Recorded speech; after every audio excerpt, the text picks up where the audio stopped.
Hey les Phoenixous, ici le Phoenix. Aujourd'hui, nouvel épisode de Manga Foot qui portera sur la série Black Clover.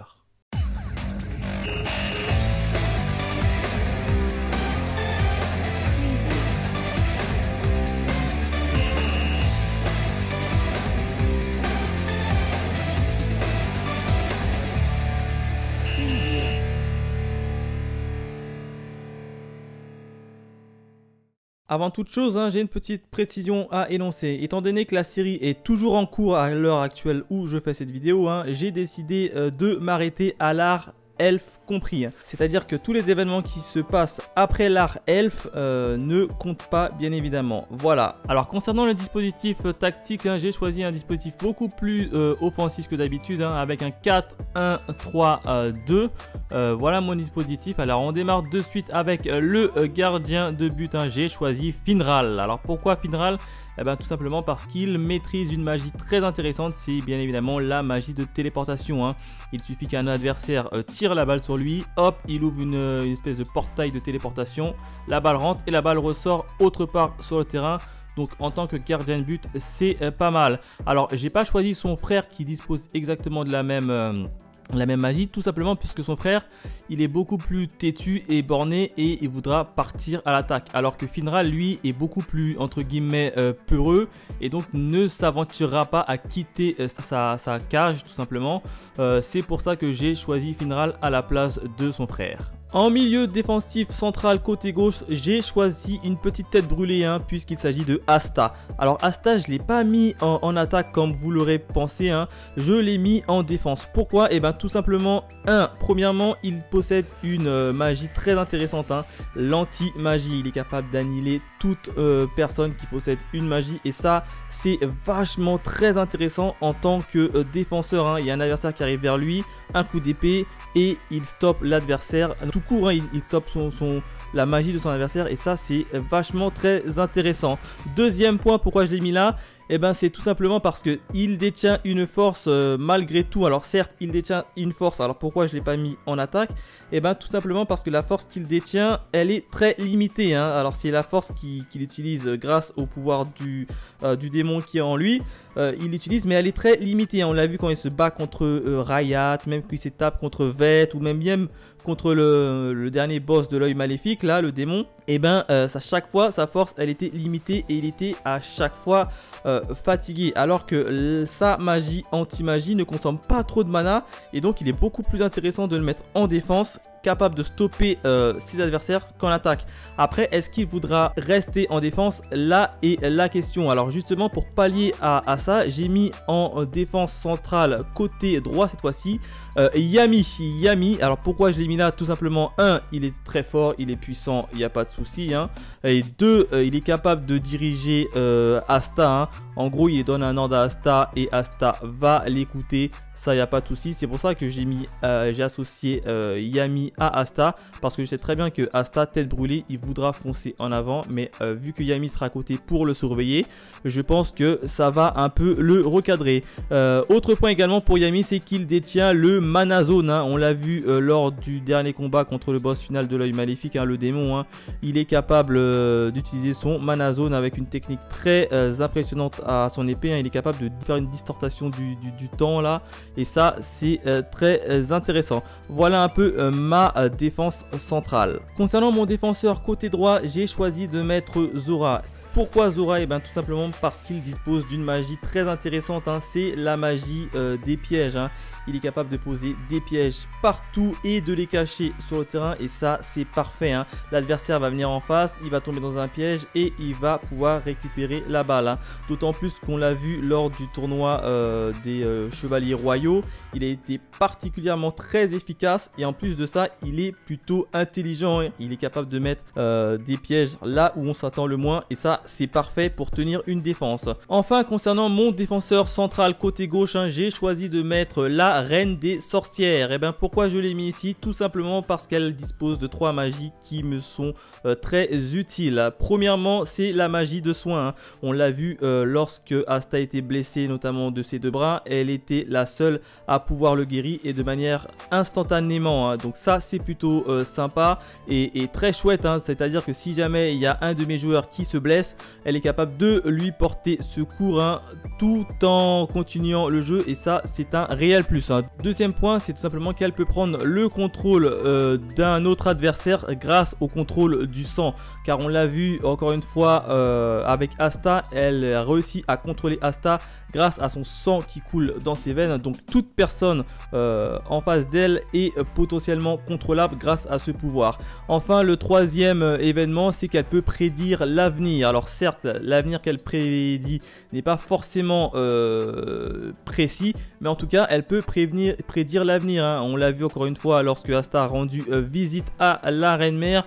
Elle a vu les événements qui allaient se passer, notamment l'attaque dans sa forêt. Petit récapitulatif de ma défense hein. Comme gardien de but, j'ai choisi de mettre Finral. En défenseurs centraux, j'ai choisi Asta et Yami hein. Ils sont de la même maison, notamment avec Finral. Du coup, les trois là, ils vont pouvoir plutôt bien s'entendre hein. Notamment Asta et Yami en termes de combat pur hein, puisque on l'a vu lorsqu'ils se sont battus contre Lich hein, le chef de l'œil maléfique hein. Ils se sont plutôt bien entendus en termes de combinaison, et ça c'est parfait hein. Côté défenseur droit, j'ai choisi de mettre Zora, et enfin côté défenseur gauche, j'ai choisi de mettre la reine des sorcières. En milieu défensif central, j'ai choisi Veth. Pourquoi Veth? Et bien tout simplement à cause de sa puissance démesurée hein. Il est tout simplement extraordinaire, il ravage tout sur son passage, et en plus de ça, il détient une force d'attaque et de défense exceptionnelle hein. On l'a vu quand il s'est infiltré dans le pays des sirènes et allait affronter tout simplement Asta, Magna, même Luck. Il les a tous mis à terre de manière assez facilement hein. Donc très puissant. Alors j'ai choisi de le mettre tout seul en milieu défensif central, puisque lorsqu'il se bat c'est un vrai monstre. Donc j'ai choisi de mettre personne à côté de lui pour qu'il ait un grand terrain de chasse.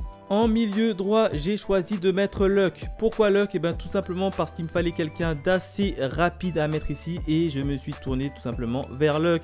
En plus d'être rapide, il maîtrise l'électricité et donc il pourra électrocuter tous ses adversaires, et ça c'est un réel plus. Enfin, je l'ai mis également ici car il est assez déjanté et fou, et il cherche toujours la bagarre, notamment avec Magna.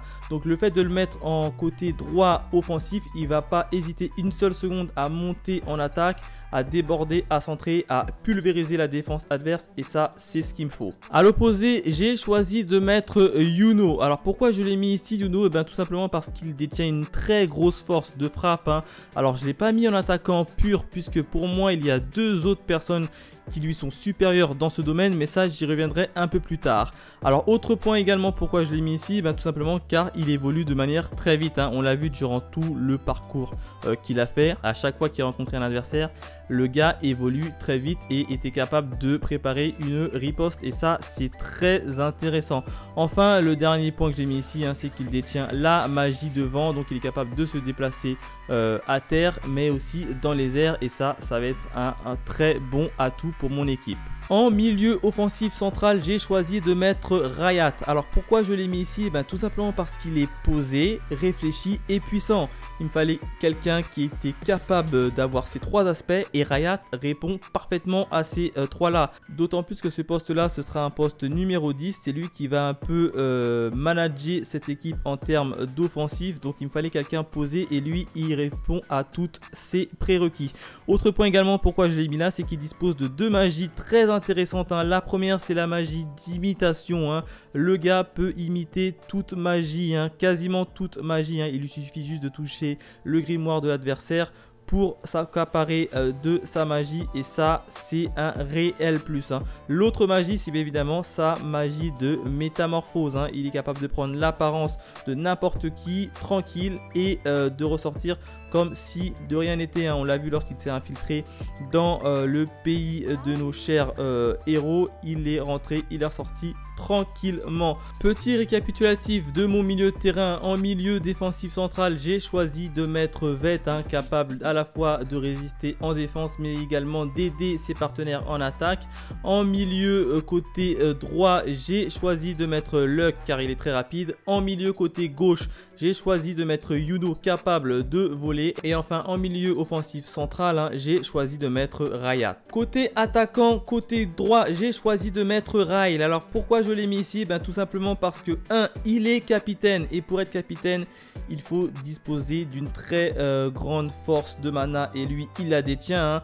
2, il détient également une force de frappe énorme. Hein. Plus forte que celle de Yuno, hein. D'ailleurs on l'a vu lorsque les deux se sont affrontés dans la petite tournoi des chevaliers royaux, et ben il l'a complètement explosé. Et Yuno qui lui-même a également une force de frappe, mais quand même en dessous par rapport à Iril. Et enfin 3, il détient une magie picturale qui prend vie. Hein. Le gars il peut te dessiner tout ce qu'il veut et l'animer avec de la vie. Donc ça c'est très intéressant. Enfin comme second attaquant, j'ai choisi de mettre Meléo-Léona pour sa puissance extraordinaire. Hein. Alors déjà 1, elle est capitaine, donc c'est pas rien. Hein. 2, elle maîtrise le mana de feu. Et ça c'est très intéressant. Hein. 3, elle a une très grande puissance. Hein. On l'a vu quand elle s'est battue contre Rayat, hein, qui est l'un des généraux de Lich. Hein. Elle l'a complètement explosé. Hein. Même quand Rayat est venu avec ses potes elfes là, elle a quand même tenu tête face à 5 elfes en même temps. Pour vous dire, sa puissance est extraordinaire. Hein. Et enfin, le dernier atout, c'est qu'elle est capable d'utiliser le mana zone. Hein. On l'a vu une fois encore quand elle s'est battue contre Rayat. Hein. Elle maîtrise parfaitement le mana zone et ça, c'est une très grande prouesse. Passons maintenant à la partie staff technique. Et en tant que capitaine, j'ai choisi de mettre Meléo-Léona en tant que capitaine.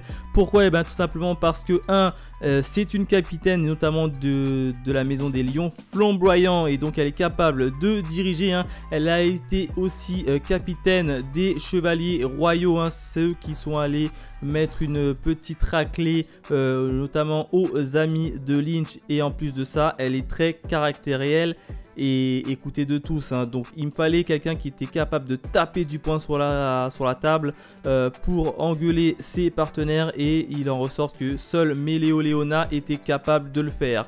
En tant que médecin d'équipe, j'ai choisi de mettre Mimosa.